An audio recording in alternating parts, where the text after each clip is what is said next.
So my first question is, what is keto? So keto, it depends on who you ask, but I'm going to give you what the research, actual scientific definition of it. So keto is short for a ketogenic diet, and the ketogenic diet was, contrary to popular belief, started being used, at least in this country, probably as early as the 1900s.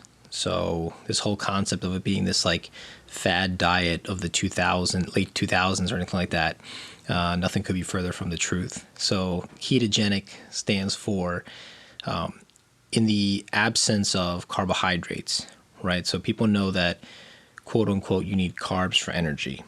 All right. So when you don't have carbohydrates for energy, your glucose levels go down. They lower. The glucose in your blood is less. So your body's not just going to let you starve, or it's not just going to shut down from, not have any energy. What it does is it breaks down fatty acids in your body and fatty acids that you consume, and those fatty acids get converted into ketones.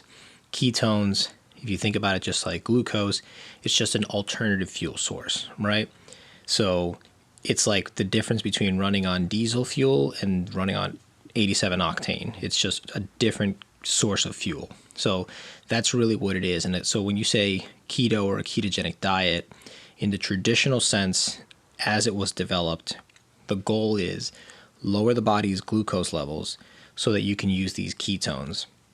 Why you would want to use ketones is because what they found is the people that benefited best from ketogenic diets were those that were severe epileptics that weren't responding to epilepsy medicine or seizure medication. And then also children that, say, had cancer in the brain or something like that had metastasized, and it was large tumors and things like that. And so you didn't want to necessarily go in there with surgery. So what you did is, and they still do this today for a lot of kids, you put them on a diet of that's ketogenic, as well as do that in combination with, typical radiation therapy and those types of things in order to shrink tumors. So in short, the brain runs well on ketones. It can run really efficiently on ketones. And for people who have brain disorders that are going to be triggered or something from having fluctuations in blood sugar throughout the day, a ketogenic diet is a great option because it keeps your blood sugar nice and stable. But yeah, that's what it is. That's the very long way of telling you exactly what it is. So it's not just this fad diet that started in 2015 or something. It is a scientific, science-based diet that started in the medical community. So all these new commercials and all these different things that you see now, it seems like the rest of the world is catching up, but kind of using it in a fad diet kind of way. Yeah. How did you first hear about it? So I first heard about what I'll call a low-carb diet, which is not necessarily ketogenic, because you can eat a low-carb diet that's not a high-fat diet. So a traditional ketogenic diet, the macros on that, the way it's developed for medical purposes, for what they call therapeutic medical purposes, is you're going up about 75 to 80% of your intake coming from fat, then like 15 to 20% is coming from protein, 5% or less is coming from carbohydrates. So you can do a low carb diet that's not necessarily a ketogenic diet, right? So if you're someone that's eating, let's call it less than 50 grams of carbohydrates a day, and you're eating a lot of protein, but you're not necessarily eating a lot of fat, you may not be producing a lot of ketones, which is fine. But that's not a real ketogenic diet. But so I would be exposed to low carb diets early on when I was in the, I think I was in the 6th or 7th grade. And that's because my mom had learned about the Atkins diet, which had become popularized again because she's a type 2 diabetic. So she's been a type 2 diabetic since she had my sister. And because of that, she was trying to find ways to help manage blood sugar and those types of things. Obviously, because one of the things that people, if your listeners don't know, that they want to know about type 2 diabetes is that it's one of those diseases that obviously it stinks to be diagnosed with, but it's something that's absolutely treatable and absolutely reversible. Lots of people have been able to do it using low carb diets to get rid of it. So that's when she learned about it. My brother and my sister were both heavy at the time. They're younger than me, but they were very heavy at the time. And so there was concern that they could become pre-diabetic. And so she exposed them to what was the Atkins diet, which we just knew it as the meat diet. Right. You know, like we're kids, so we just knew it was the meat diet. So it was like, go to Mickey D's, grab the burgers, take off the buns. Right. I didn't know much about breaded chicken, so I was eating chicken nuggets, thinking like that was good for me. But so in the 7th grade is like when I switched to I started being very conscious about not eating a lot of bread, not eating a lot of pasta, and I switched to Diet Coke, because I was drinking a lot of soda as a kid, a lot of sugary drinks, a lot of soda and stuff like that. So, what's the best drink for you? Water. But if we're talking about what's the second best for me at the time, was Diet Coke, to get rid of all the sugar I was taking in. Right. So what's the difference between like the Atkins diet and South Beach is low carb, and the ketogenic diet? Because you can eat food, you can eat different diets that seem like they're the same thing because they're low carb. What's the main difference between the Atkins and the ketogenic diet, and also the South Beach diet? So, admittedly, I don't know a lot about the South Beach diet. I know it was kind of like along the same lines of low carb from what I understood, but I don't know much about that. What I can tell you, the big difference between any low carb diet and a ketogenic diet is the amount of fat you're taking in, or the amount of fat that you're burning, and as a result, the amount of ketones you're producing. So the thing about the ketogenic diet is it's the only diet that there is a measurable biomarker that you can look for that tells you whether or not you're in a state of ketosis or not. So if you tell me you're following a low-fat, high-carb diet, okay, fine. If you tell me you're following an Atkins diet, okay, fine. But if you tell me I follow a strict ketogenic diet, well, just like if you were going to be drug tested on something, we have markers to see whether you're actually on it or not. So there's the actual blood glucose tests, as well as ketone urine strips, as well as breath ketone measurers that will actually tell you whether there's a actual ketones in your blood, breath, or in your urine. So that'll tell you whether or not someone's actually ketogenic or not. So that's the big difference, is whether or not you're producing ketones. So somebody who's on the Atkins diet, for instance, you don't have to be, and at least I know back then, Atkins was arguing for eating lean cuts of meat. So you typically wouldn't be eating a lot of fat anyways on an Atkins diet, at least back when I was exposed to it. So you wouldn't necessarily be ketogenic.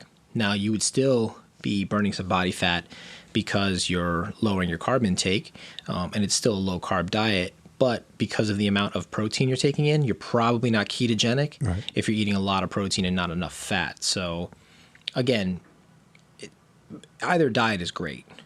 If you lower body fat percentage, any diet that gets you to lower your body fat percentage is great. And the best diet out there, even though I'm a big keto component, I'm not going to tell you ketogenic diet is the best diet out there. I'm going to tell you that whatever diet you can sustain and gets you positive results and have you feeling great, that's the diet for you. All right. So you're not at war with for a vegan or a vegetarian? So that's a great question. So I'm not at war with vegans or vegetarians or anything like that. I think that for me, it's about what actually, what actually makes sense in the science of it all. So what I mean is, if you are vegan or vegetarian because of your ethical beliefs behind the treatment of animals or anything like that, I don't see an issue with that. In an ideal world, I'd be able to buy and purchase and eat only grass-fed, pasture-raised, humanely raised animal meats. I don't got the kind of resources to sustain my diet on that. Right. But in an ideal world, yeah, absolutely. Am I for the proper treatment of animals? Absolutely. I think that the big thing you have to keep in mind, though, is when someone says to me, I'm vegan or I'm vegetarian for my health, that's where I have to respectfully disagree, because animal protein and plant protein are not created equal. And that's not my opinion. That's scientific fact, right? When you look at the amino acid profile of plant protein versus animal protein, you need a complete amino acid picture, right? So you need branch chain amino acids, essential amino acids, non-essential amino acids, like all these different types of amino acids that come in protein that help make up all of the muscle and bone and skeletal tissue and everything that you have. Those complete proteins are found in animal product, in animal tissue. They're not found in plant. One of my favorite people in the world when it comes to protein science, because not only does she walk the walk, but she has all of the degrees and all of the research and all of the clinical, what's the word for a doctor, residencies to prove it, is Dr. Gabrielle Lyon. And Dr. Gabrielle Lyon studied under a guy named Dr. Donald Layman, who's considered basically like the father of protein science. And what I learned about these folks, or what I've learned from these folks, is they're really particular about the fact that like all protein is not created equal, Right. and that it's because of the amino acid compound and makeup of the different foods. So, for instance, you would have to eat 4 to 6 cups of quinoa to get the same amount of amino acids and protein that you would get in a 3-ounce piece of chicken. So, what does that mean? Well, that means that in order to get that same amount of protein, you're going to eat far more calories in quinoa and far more carbohydrates in quinoa, right? I don't think anybody's going to sign up for that, to sign up to eat that much quinoa. So again, you may like quinoa, you may enjoy it, but if I start feeding you 6 cups every time you need to sit down and get your protein intake for the day, you're going to get sick of that very quickly. Right. And not to mention the fact that I'm going to guess you're going to be pretty bloated and you have some GI issues from all of that plant fiber. Right. So you said that you were exposed to it young. When did you actually like adopt it as like your way? So low carb stuff, I've kind of eaten that way for a while. But when it comes to when did I start adopting it for like myself, my lifestyle, it's been over the last 4 years, because then I understood the science behind it. So for a while I was doing low carb diets, but I was staying away from fats. So I didn't have any energy from carbohydrates and I didn't have much energy from fats. So I was pretty much just running on protein and not even enough protein, which is another thing we can touch upon. But I thought I was eating enough protein and I wasn't. And most people aren't eating enough protein. So I was always pretty tired. And it wasn't until, like I said, 4 years ago that I was like, there's got to be a better way. I reached out to a buddy of mine down in South Carolina, my buddy Mike, and I said, look, I want to put on some muscle. I want to feel good. I feel like I don't have enough energy, but I don't like eating carbohydrates because I don't like feeling bloated from them. And he's like, the only thing that matters to gain size and to gain strength is to be in a caloric surplus and have enough protein. Outside of that, whether you get your carbs or whether you get your energy from fats or carbs doesn't matter. And I said, well, what do you mean from fats? And he's like, well, like keto. And of course, that sent me down the Google rabbit hole of learning what keto was. And I've made mistakes along the way because like anybody else that hears keto, they go on and they start eating all the keto snacks and all the things that the marketing folks are, capitalizing on. And so you realize that you're putting a lot of crap in your body. And the thing is, whether you're keto, vegan, whatever, right? If it fits your macros, whatever your diet community is that you belong to or subscribe to, if you're putting crap in food in your body, then you're going to get crap results, right? Garbage in, garbage out. It's the old thing they used to say to us in computer class. Yeah. So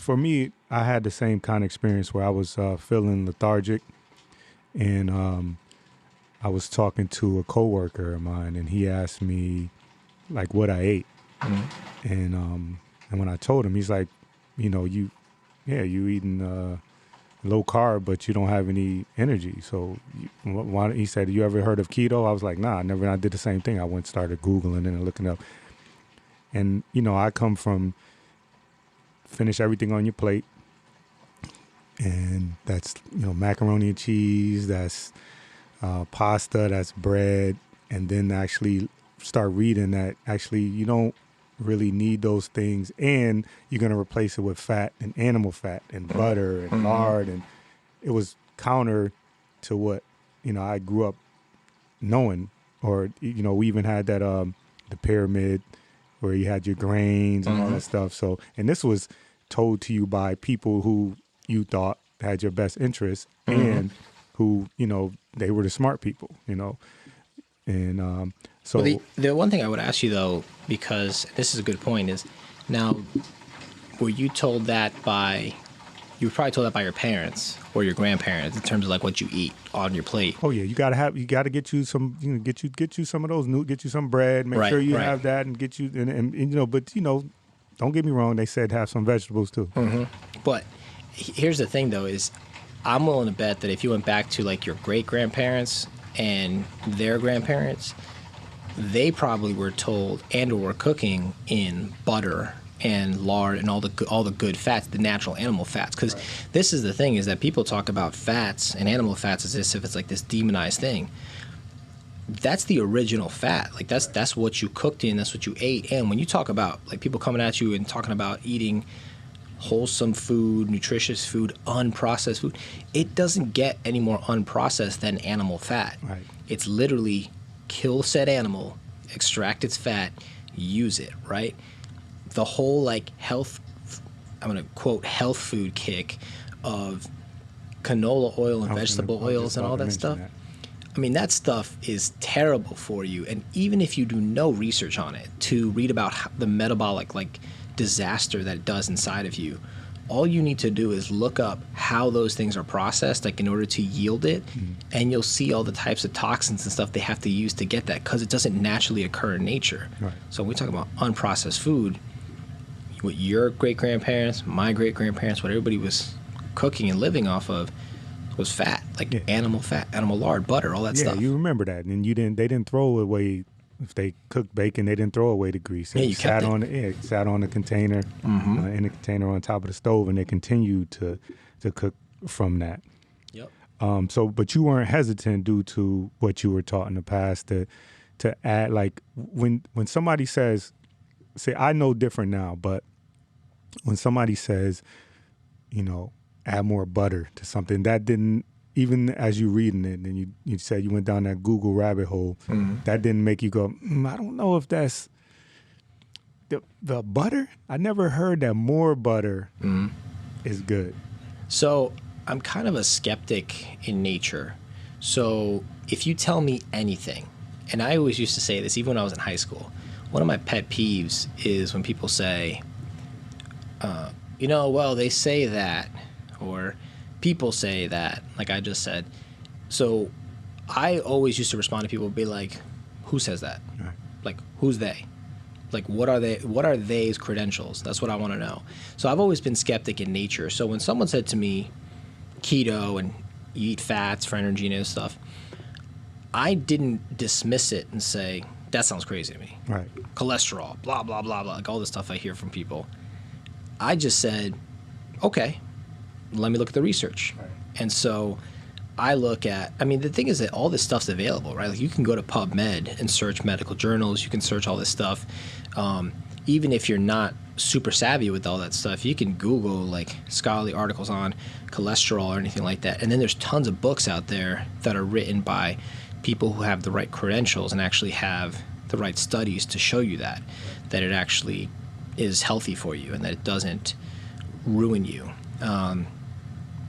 I guess the other thing too is that why it made sense to me is I thought about it this way. So if you want to run on carbohydrates, you have to keep your fat intake low.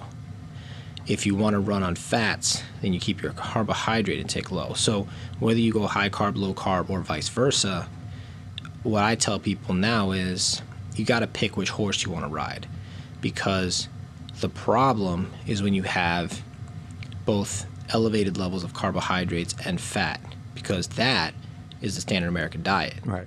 That's a double cheeseburger with fries and a Coke, right? That's 80 grams of fat and 120 grams of carbohydrates. So that's equal parts disaster. Right. And so you can have it one way or the other. For me, I have found, I've tried it. I've tried doing the low fat, moderate to higher carbohydrate, sweet potatoes, oatmeal, quinoa, all that stuff. I tried that for the first 3 years when I first started CrossFitting. So the first 3 years, that's how I was doing it. But the fact is that every 2 hours, every 3 hours, I was starving because I was going up and down on the blood sugar roller coaster. I'd have carbs, spike my blood sugar. Then my body would release insulin to drive the blood sugar back down. So I'm hungry, so I want to eat again. And it's I can't eat every 2 hours. This is crazy because at that point, your life is run by food. And one of the worst things for people that have problems with their diet and obesity and their weight and everything is that they generally have an unhealthy relationship with food. And if you got to stop what you're doing and stop your life to eat every 2 hours, Right. that's tough to get to break away that relationship.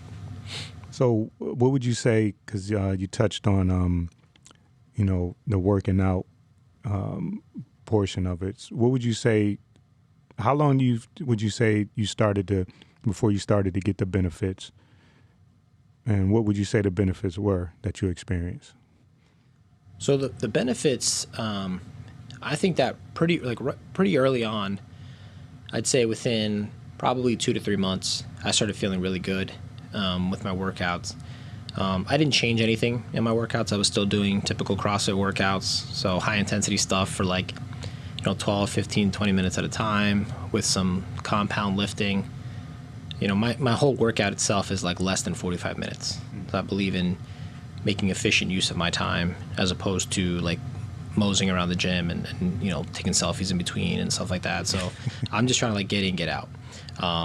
So I started feeling better probably 2 or 3 months in. And the biggest difference that I noticed is that when I wasn't eating a ketogenic diet, after a workout, I was out. I was zonked for a while.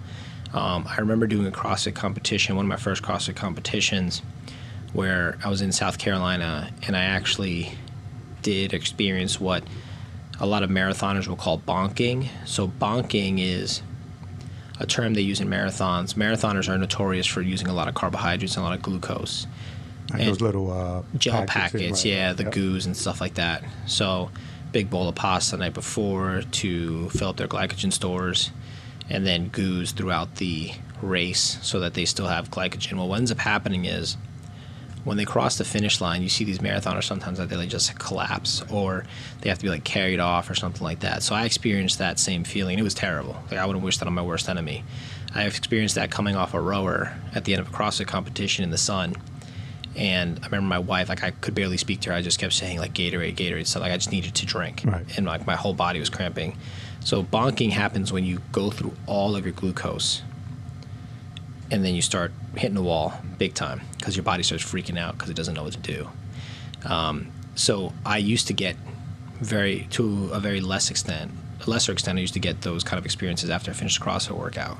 And I was laying on the ground for 30, 40 minutes, just rolling around, just trying to get myself back together. Mm-hmm. The thing is, if you think about the analogy I used before about high octane fuel versus diesel fuel, what we know about octane fuel, let's call it even 93%, premium gas, right? What we know about premium fuel is you put it in that Corvette and you can run with it, right? You can run fast with it. Diesel fuel, not so much, right? You put diesel fuel in an 18-wheeler and you send it on its way. But if you're going to go across country, which one do you want to have? You want to have a Corvette or you want to have the 18-wheeler? That fuel tank's going to last longer in that 18-wheeler because the fuel is going to burn slower, but it's going to go longer. So the benefits of being fat adapted is that even the leanest individuals can store 30 to 60,000 calories by way of fat on their body. You can really only store between 1,500 to 2,500 calories in the way of glucose. So that's why a marathoner who is ketogenic, ultramarathoners, a lot of them are ketogenic. They can go, 75, 100, 150, 250 miles, right? these ultra marathoners, without having to goo up. Whereas these marathoners that are typically carb dependent are running that, 26.1 or something like that miles, and they're using all the goos and everything like that because they're running out of fuel sooner. All right. So, what about vegetables? Because I've always heard you have to get your vegetables in. It doesn't sound like there's very many vegetables. I know. Well, first of all, I'm talking to you like I don't know what it is, but I kind of want it for information purposes. Yeah. But vegetables and supplementation. What are we looking for when it comes to that? Getting your veggies in. What do you recommend for that? Or what's the science as far as the vegetables? And what about supplementation? So the science on vegetables, well, I'll tell you the conventional wisdom on vegetable has always been you got to eat your vegetables because that's where you get your vitamins and minerals, right? But I'm going to tell you that when you go pound for pound, a piece of 3 ounces of liver, beef liver, has more vitamins in it than any piece of vegetable you're going to throw at me. Most steak, ribeye steaks, have a lot more vitamins than any piece of vegetable that you throw at me. We were talking about manganese, zinc, iron, vitamin A. I mean, the list goes on. Folate, all those things that you find in like eggs and animal tissue, those vitamins and minerals are not only present in the beef and present in animal products, but they're also super bioavailable. So bioavailable for your listeners really just talks about you can eat something, but how readily absorbed is it by your body? So again, we talk about like the whole protein analogy I gave you. The bioavailability of plant protein is less than the bioavailability of beef protein. I don't say this because I'm getting paid by the beef company. You just look up the science on it, and it'll show you that. Right. So the conventional wisdom has always been that you got to have your vegetables. But the reality is that you probably don't need them. And there have been a lot of studies done recently that are showing that fruits and vegetables, like a fruit and vegetable intervention diet, doesn't actually have many positive outcomes more than one that doesn't have any. So my advice on that is vegetables, if you like them and they like you, then eat them. So what I mean is I know people close to me that they love tomatoes, but tomatoes don't love them. Right. So within minutes of eating tomatoes, if they got to run to the bathroom because of the lectins in the tomatoes and the way it impacts their body, I can eat tomatoes and I'm fine. But if that individual eats tomatoes, that person gets sick. So it's a question of like, if you like them and they like you, then I don't see any reason to avoid vegetables, especially green cruciferous vegetables, cabbage, broccoli, cauliflower, those types of things, kale, spinach. I see no reason. I'm not one that says vegetables are bad for you. But you got to see how you react to it. And so what I would say is that I have seen people that have adopted this keto carnivore type of diet, and I've done it myself. I actually did it because I was getting a lot of elbow pain, basically golfer's elbow, tendonitis and stuff, pain in my elbow when I was training because I was beating my arm up so much when I was training, pull-ups and all that stuff. And what I found is that when I got rid of vegetables, the pain went away. So if I can get rid of that pain without popping ibuprofen, then of course I'm going to do that. Right. Again, is that a chicken or the egg, or is that a cause and effect? I have no idea. That's anecdote. That's the N of one for me. That's my experiment. But it worked out for me. It works out for a lot of people. So I would say that if you have autoimmune type things that are bothering you, like a lot of acne, psoriasis, then maybe cutting out things like dairy and vegetables and things just to see how you go, and just go on an elimination diet, like a carnivore diet, all meat, right? So for some people, that really works well. So meat and butter, things that if it has a face, it lands on your plate. So for a lot of people, that works too. So what do you, speaking of that dairy, what do you think about dairy as far as incorporating that on a ketogenic diet? So dairy on a ketogenic diet is really individually dependent. It works fine for me. I take heavy cream in my coffee, but again, when I'm talking about dairy, I'm also not talking about milk. So milk itself has its own sugars and everything like that in it. Lactose being like the milk sugar. things like high fat dairy have almost no lactose in them. So I'm fine with it. It works well for me. It doesn't make me sick. So I do eat it. I will say that dairy, just like nuts, for instance, is one of those things that's very easy to overconsume because like no one's ever been like, oh man, I'm full. I'm not going to have another handful of cashews. Like cashews are delicious. They're the least ketogenic of all the nuts, but they're also the best. So same thing goes with like a really good piece of cheese. Like if you're sitting at a party and someone's got a nice cheese platter out there with all the sliced sausages and everything like that, like you could pick on that all night, especially with the right pairing of red wine. You could pick on that all night long. Right. So very quickly, your calories have really, really crept up. Right. And so I'm not saying that a ketogenic diet is this magical diet where calories don't matter and you can just eat as much as you want. That was going to be my next question. Yeah, no, I believe calories matter. What I will say is that the reason I think ketogenic diets work so well compared to low-fat diets is because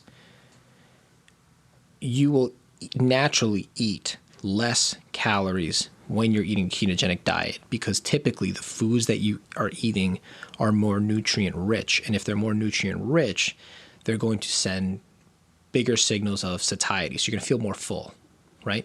If you're eating, like, no one is ever going to overeat ribeye steaks. It just never happens. Mm-hmm. You're always going to get to that point where you're like, I'm good. Nobody's ever going to undereat M&Ms, right? Because you can always grab more out of the bowl. Yep. So that's the thing, is that I do think calories matter, but I think that by nature of the fact that the food you are eating is going to fill you up, you're going to eat less food on a ketogenic diet, which is why I don't typically tell a lot of people when they're on ketogenic diets, when I've been asked to coach people on them, for instance, I don't typically recommend that they count their calories at all. I think that's actually one of the better liberating things about a ketogenic diet is I'm just like, all right, throw some broccoli, throw 5 to 6 ounces of meat on the plate, throw some vegetables on there if you want, like some broccoli or something like that, a little salad, and put a little tablespoon of butter or something like that on top, melt it on the meat, and then go ahead and eat. And they're like, okay, but like how many, how do I track it or the calories and things like that? And I'm like, don't even worry about it because I guarantee you're not going to get fat eating meat and vegetables. Right. It's just not going to happen. So it matters, calories, but to a lesser extent on that diet. If I gave you a high carb, low fat diet, because of the fact that you're going to be hungry more often throughout the day, that's why I think you're going to need to watch your calories in terms of, because I think you're going to overeat that way. And your deficit is going to be greater, and you probably end up feeling like you starved because you only eating 1,000 calories. Yep. But so what about the supplements? What kind of things, as far as, so you eating, you got your meat, you got your veggies, with all the stuff you're talking about, your green veggies, and you're a high performance athlete. Mm-hmm. What as far as the supplements that you need to take, or even just in general, because there's just something called keto flu. Like, how do you avoid those things? Yeah. So what the keto flu is, and one of the another name that your listeners can go out and check out is Dr. Jordan Joy, and Dr. Joy does a lot. He's a very high, when I talk about high performance athletes, I mean, here's a dude who's squatting, well over 600 pounds, benching well over 400 pounds. Dude is just an absolute savage. Oh, and by the way, he's also got a PhD in this stuff, in ketogenic diets and everything like that. So the guy knows a little bit about what he's talking about. And one of the things that he talks about is, your how do I say it? Your supplementation is, and these types of things, like with the keto flu, is he calls it keto flu, the carbohydrate withdrawal, which is right. He's right. That's what it is. It's not that you suddenly came down with a bug or a stomach virus or anything like that, which is why I hate that name keto flu. But what it is it's actually carbohydrate withdrawal. So if you think about a smoker, or let's just say a drug addict, right? Someone who has an addiction problem, when they're looking to detox and they're looking to get that stuff out of their body, they can have reactions, right? I've known them, you've known them. These are individuals that go through things like chills, night sweats, fever, nausea. They feel lethargic, right? Because I've given you, and let's just take a simple drug like caffeine, right? Something that you've been wired on before, and I know I've heard you talk on other podcasts about like caffeine is like your lifeline. Yeah.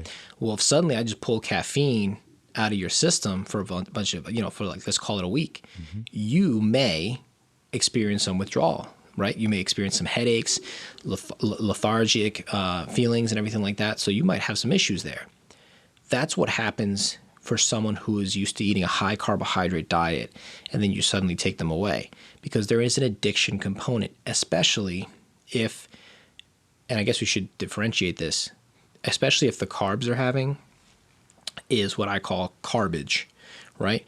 If those carbs are M&Ms and donuts and cupcakes and just crap, then they're going to feel more of those withdrawal symptoms. Now, if you're telling me I don't eat any of those things and my carbohydrate sources are sweet potatoes and yams and things like that and oatmeal, then I'm going to be like, all right, I mean, maybe you don't even need to do a ketogenic diet if you feel good. Now, if you want to do it and you transition off of it, you're actually going to have an easier time transitioning from someone who's eating a high garbage diet, because you're actually eating naturally occurring carbohydrates. Like, these are carbohydrates found in nature. So it's not the same as coming off of processed sugar. But you've heard people talk about the way the brain lights up when you have sugar in the same way that it lights up when you have cocaine, right? The same dopamine receptors are going off and everything like that. So there is something to that. There's a pleasure aspect, that's a physiological pleasure aspect that happens, which is it's another reason that, to be honest with you, I don't even think everybody needs to be on a super low carb ketogenic diet. So I'll give you an example of someone who I don't think would be on something like that. So someone who is, let's just say they get on a ketogenic diet, they start losing body fat, they're feeling good and everything like that, but then they're having a hard time sleeping at night. So they have some insomnia, or you got a lot of stressors going on in your life that are keeping you awake, that type of thing. What you got to keep in mind is that when your blood sugar levels are low, your body releases cortisol as a hormone to help drive it up, right? In the same way that when your blood sugar levels are very high, your body releases insulin to drop it down. So there's a perfect, like a delicate balance that your body wants in terms of your blood sugar level so that you can feel, let's call it optimal. When you get too low in your blood sugar, your body's going to drive cortisol up. So this is why people who crash diet and their blood sugars drop really low, they end up starting to have a whole bunch of different hormonal issues with stress, anxiety, not sleeping, hair falling out, all those different things. So someone like that, and typically, generally speaking, this applies more to females. So because there's more of a delicate hormone balance that's in play there, because they have this thing that they do that's, I guess, kind of a big deal, which is that they can produce life, right?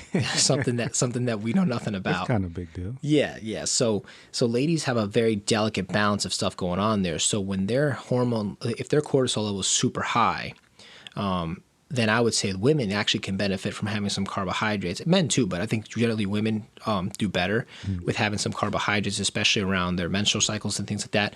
I'm not even going to go into that because I'm not an expert in that at all. But from talking to a lot of the women that I've seen do ketogenic diets very successfully, they've talked about the fact that generally around their menstrual cycle, when their hormones are kind of out of whack, when you have carbohydrates later in the afternoon and before bedtime, and when I talk about carbohydrates, I'm talking about like sweet potatoes, squash, that type of stuff.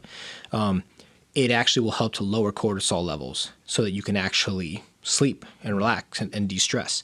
So not surprisingly, when people who are stressed out, people going through a breakup, some dude just dumped me, some girl just broke up with me, well, the first thing you gravitate to is carbohydrates, right? The pint of ice cream, the box of chocolates. Some kind of sugar, some kind of... Exactly. And cake. Yeah, cake, absolutely. And it actually, there is a physiological thing that's happening in your body, which is it's lowering your cortisol level so you feel good. Yeah. The problem is your blood sugar is going to go back up and it's going to drop it way down. And then you're going to feel like crap afterwards. Yeah. Usually, the sugar crash, they call it. Yeah. What about any detriments as far as that you've experienced? What could you say negatively? Well, I could tell you that my sleep was thrown off big time when I went to it. And I think that's something that a lot of people experience when they go into it at first, is because I've heard that come up a lot, is your sleep. Like you're resting, but you don't feel like you're actually sleeping, but you're not lacking energy. So it's this weird thing where like, it's like I slept for 5 hours, but I have plenty of energy, but I feel like I should be sleeping for 8 hours because that's what conventional wisdom tells me. And I do subscribe to that. I like to shoot for 7 to 8 hours of sleep. So I think that threw me off for a little bit. The other thing too, when we're talking about the carbohydrate withdrawal, is how do you, because we got off topic, but how do you mitigate that? How do you deal with that quote unquote keto fluid withdrawal? Where that comes from is that when your body drops its blood sugar levels and glucose levels low, your kidneys start to excrete a lot of that bloat and a lot of that extra water that your body was holding on to with those carbohydrates, right?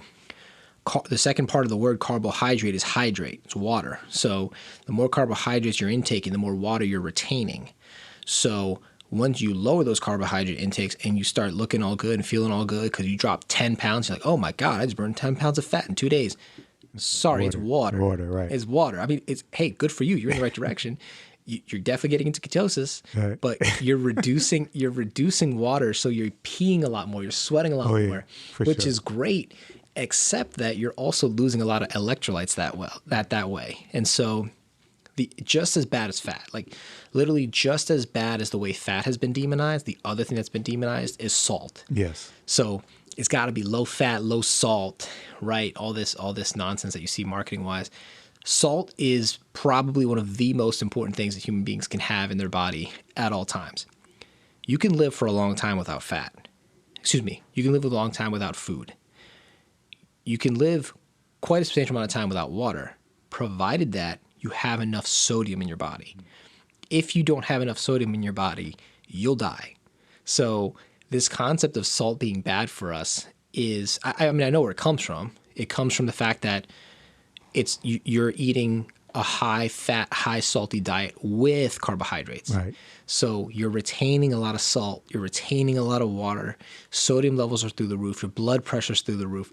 But the reality is, and I've seen this in my own lab work, I've seen this in my own testing, I'm sure you can attest to it, that when you're eating a fat and protein diet and not a carbohydrate diet, your sodium levels are perfectly balanced. Because you're intaking salt, but you're also passing salt. You're using it, and so you need it. So supplementations for anybody on a ketogenic diet that you have to pay attention to.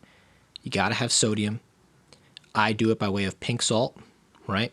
My favorite brand these days is, you can find it at Whole Foods and stuff. It's called, and on Amazon, it's called Redmond Sea Salt.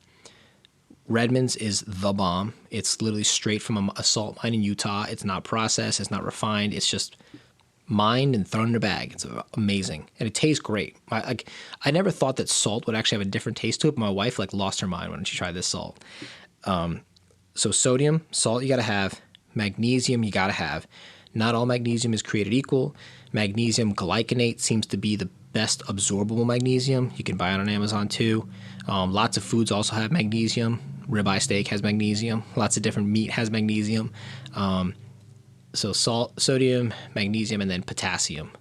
Potassium is a big one because it'll help with the function of muscle contractions, cramping, all those different things.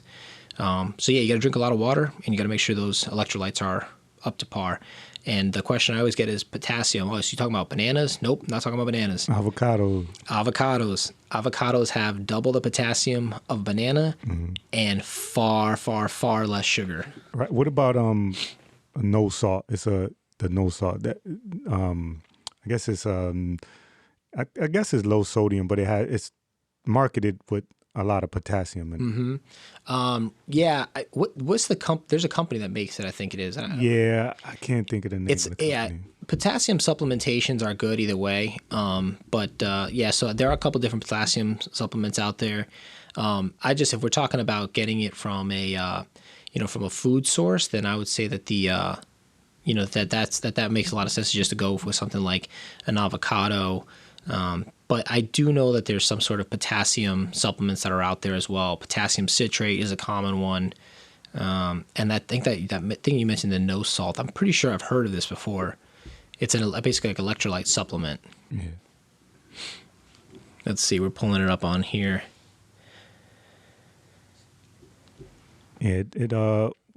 Because I did start to use that. I was when I was looking up. I wanted to keep my supplementation up. I wanted to keep my electrolytes up.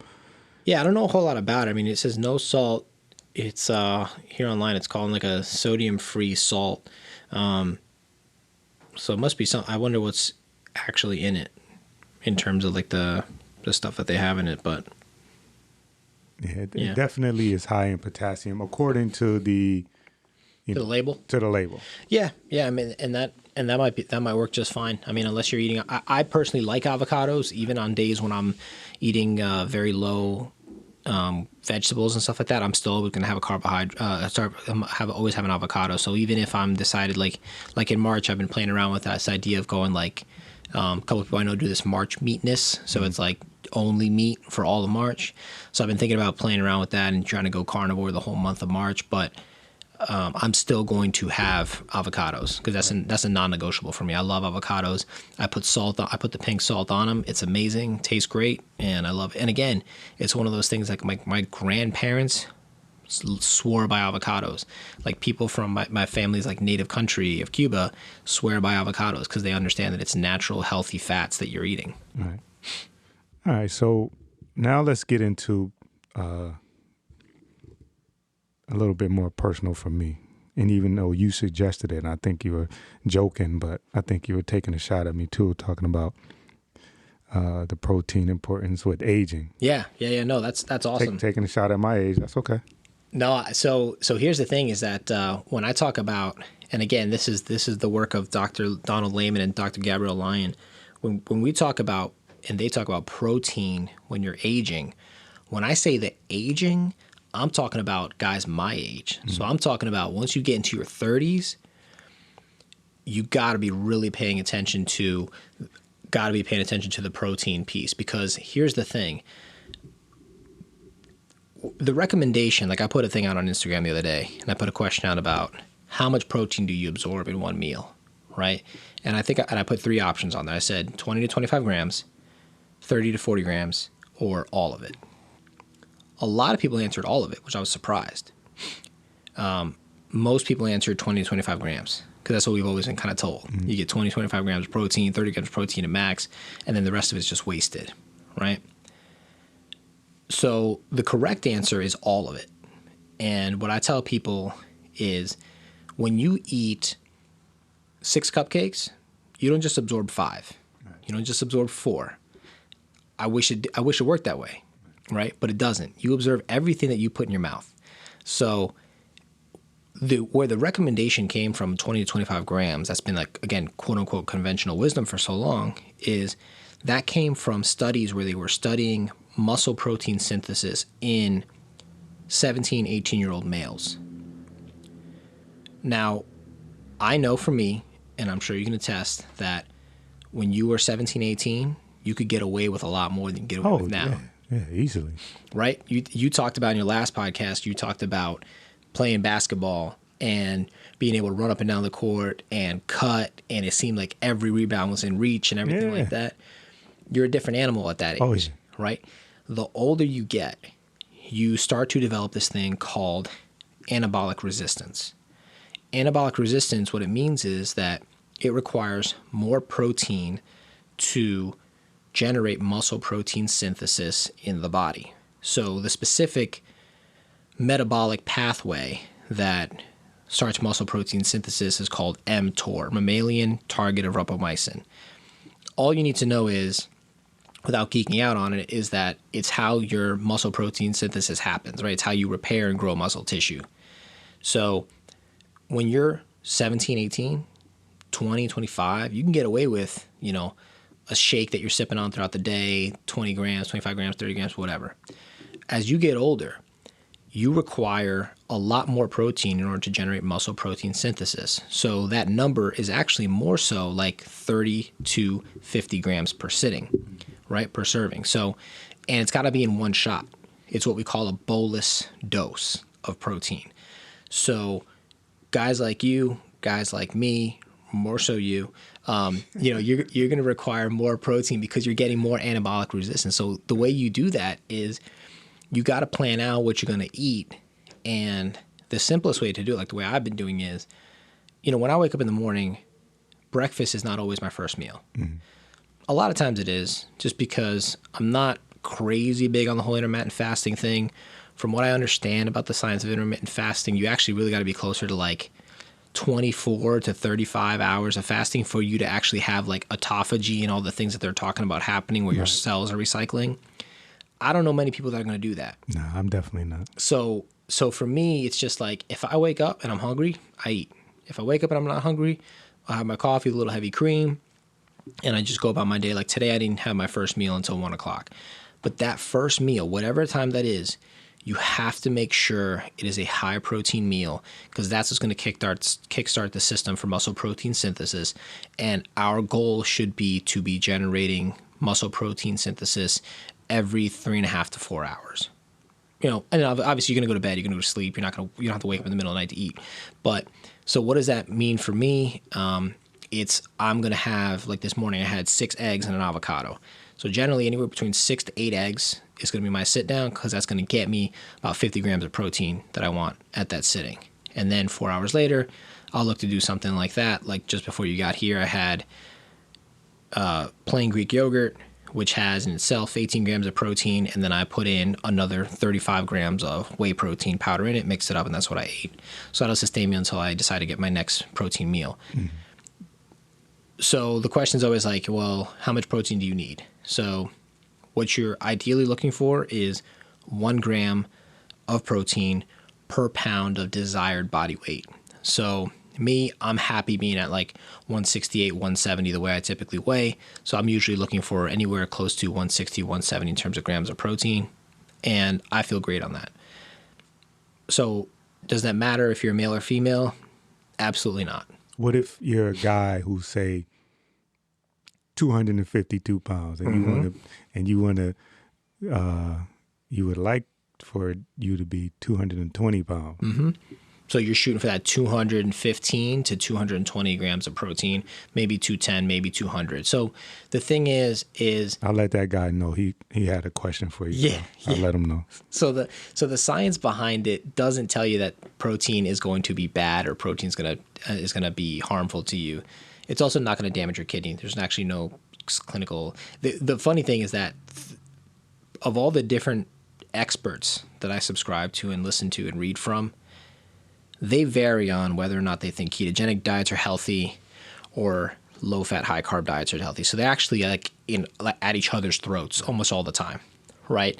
But the one thing that they all agree on is that all of the bogus studies that were done on high protein telling people it was bad for your kidneys, all this different stuff, it's all nonsense. Right.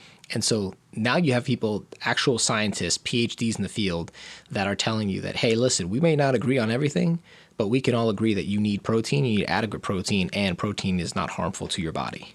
So that's why I would typically say, yeah, you shoot for what you're looking for, that desired body weight. Now, it doesn't change whether you're male or female. This is according to the experts, because it is based on blood volume, and we all have the same amount of blood volume, right? Because we're human beings. So you're basically shooting for that ideal protein range, and that's going to keep you healthy. And honestly, it's going to keep you out of the nursing home, because what ends up happening is you can, like I said, get away a lot more when you're younger. You can get away with putting away 13 beers in a night when you're 24, and you can't do that when you're 44, right? At least I hope not. And you're going to require more protein so that you pay attention to muscle recovery, to muscle growth, because even if you're not trying to be a high performance athlete, even if you're not trying to be the fastest guy in the gym or anything like that, what you are trying to do is be able to play with your grandchildren. What you are trying to do is be able to, as I always say, like, I want to be able to wipe my own ass when I'm 75, 80 years old, and older. But if I can't do that, then I don't know what I'm living for, right? And maybe that's a short-sighted thought that I have now because I'm 32, but I think about it down the road as like, I don't want to fall and I shatter my kneecap because I didn't have enough protein and muscle and minerals in my bones. Right. And protein makes all that stuff up. Like, protein is the building block of all of your skeletal muscle tissue, your bones, and everything like that. So if you're not eating that stuff and you become frail and you become fragile, then you end up breaking a hip all right, you might bounce back from that at 47.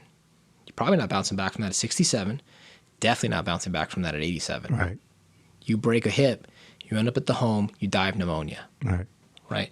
People that have done residencies in death and dying clinics, people that have spent time with the elderly, they see that typically what lands them in the nursing home is the inability to move, the inability to physically take care of themselves, which lands them on their back, and they end up falling susceptible to some common thing like the cold that kills them. Right. You know what I mean? Right. So, what would you say is for me, optimal diet for somebody like me? For someone like you, I think a ketogenic diet makes a lot of sense because you're lifting weights. You want to continue to be active as a basketball player. You want to lower inflammation so that you're not always sore, that you're not always beat up. And that's the thing, is that a higher carbohydrate diet it can lead to, I'm not going to say definitively, but it can lead to higher levels of inflammation, higher levels of feeling basically beat up and sore and all those different things. So when you're talking about burning clean fuel and staying lean and staying fast, it's going to be a lot easier for you to do that on something like a ketogenic diet. And I guess I should specify this. A ketogenic diet, the way I do it these days, is probably not very ketogenic because I do eat a lot more protein. So again, we talked about at the very beginning of this podcast that ketogenic diets were they're moderate protein, very high fat. Most of my diet now is not 75 to 80% fat. It's probably closer to 65% fat and then 35% on the protein range. So I'm paying attention to making sure that I'm having a lot more protein because I'm not in a situation where I have seizures and I'm trying to control epilepsy and those types of things where I want to have my ketones super high. Your body will break down protein for energy through gluconeogenesis, which is kind of like using the glucose that you need anyways. So again, when you talk about what are things that are essential, fats are essential in the body because a lot of your muscle tissue, a lot of your cells are comprised of fat and cholesterol. So fat's essential, cholesterol is essential. Those are things you have to have in your body. Carbohydrates are not essential. There's nothing in your body that says you need carbohydrates. So then you'll get someone to say to you, well, but there's certain parts of your body and certain organs that can only run on glucose. You're absolutely right, sir. And you know how you get glucose?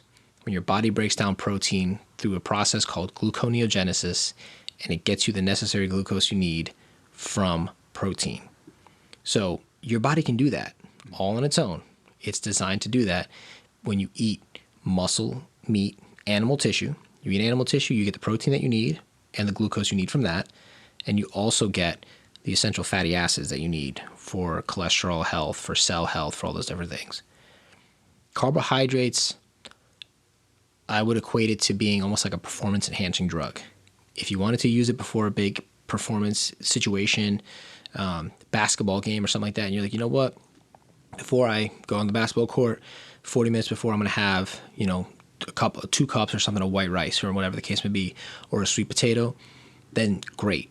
The problem is most people, when they eat carbohydrates, they're not doing that, right? Most people that have carbohydrates, it's Snicker bar or something like that. Yeah, or even if they were clean carbohydrates, they're usually eating them when they're sitting at their desk. So it's like, oh, I'm gonna wake up and I'm gonna have, I don't know, whole wheat toast or something, or a waffle or a muffin or any of this crap, and then they go sit at a desk. Lunchtime rolls around and they have a sandwich or some chips or some fries, and they sit at a desk, and then they go home and have dinner. And it's more carbohydrates, and they sit on the couch. Right. So at no point in time did they use this for any kind of performance other than... Exactly. Right. Exactly. It's like taking an anabolic steroid and never lifting. Like that's basically what it is. Right. Eventually, you're just going to put on weight. Right. Because you're not actually putting it to use. Right. All right. That's really all I have that I wanted to talk to you about. Anything you wanted to talk about specifically? No, I think we've covered a lot of good stuff here. I mean, I think that, there's a lot of stuff out there. There's a lot of misinformation out there. I would say that if you're looking for good information, find yourself good people to follow. Some of the people that I mentioned are really good people to follow on Instagram and online. get yourself a good coach that knows what they're talking about. And if you're not looking to overcomplicate everything like that, I think the simplest way to do it is, again, say to yourself, what is the target weight that I want to be at? Okay. And I don't wouldn't even put too much stake on weight, but because 160 pounds of skinny fat looks very different than 160 pounds of lean muscle. Right. But pick that weight that you want to be at. Make sure you're shooting for enough protein for that, and then fill in the rest of those calories, let them come from the fats. The other thing I would say is don't chase fat for the sake of chasing fat, right?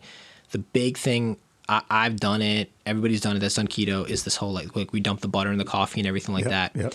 What people need to realize is that the reason people were doing that is because it allowed you to mimic the effects of fasting, which is you didn't spike your blood sugar, but also the fats filled you up so that you could go longer between meals. So don't go ahead and dump a whole stick of butter just because you're trying to get your calories in, or don't be like, oh, I didn't eat enough fat today, so I have to eat more fat.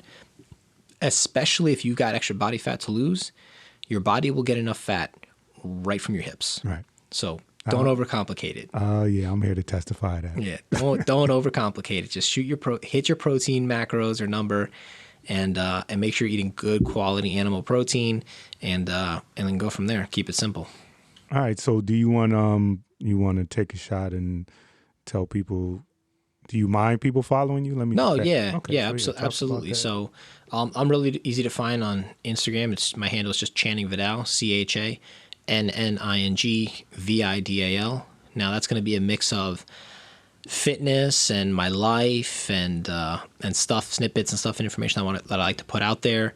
I do have a keto handle that I got to do a better job of putting more information on, which is at the Keto Theory. So TheKeto and then theory, Theory. And I just share information on there as well too. Certainly people can follow. I get DMs from people all the time. I'm happy to give free advice. So, it is what it is. Reach out. I feel like my lot in life is to hopefully put out good information and help people do things like reverse and control diabetes and those types of things. So I look at it as a platform to do service and to do good in the world. So, people can reach out, and I'm happy to help anyone I can. All right, brother. Thanks a lot.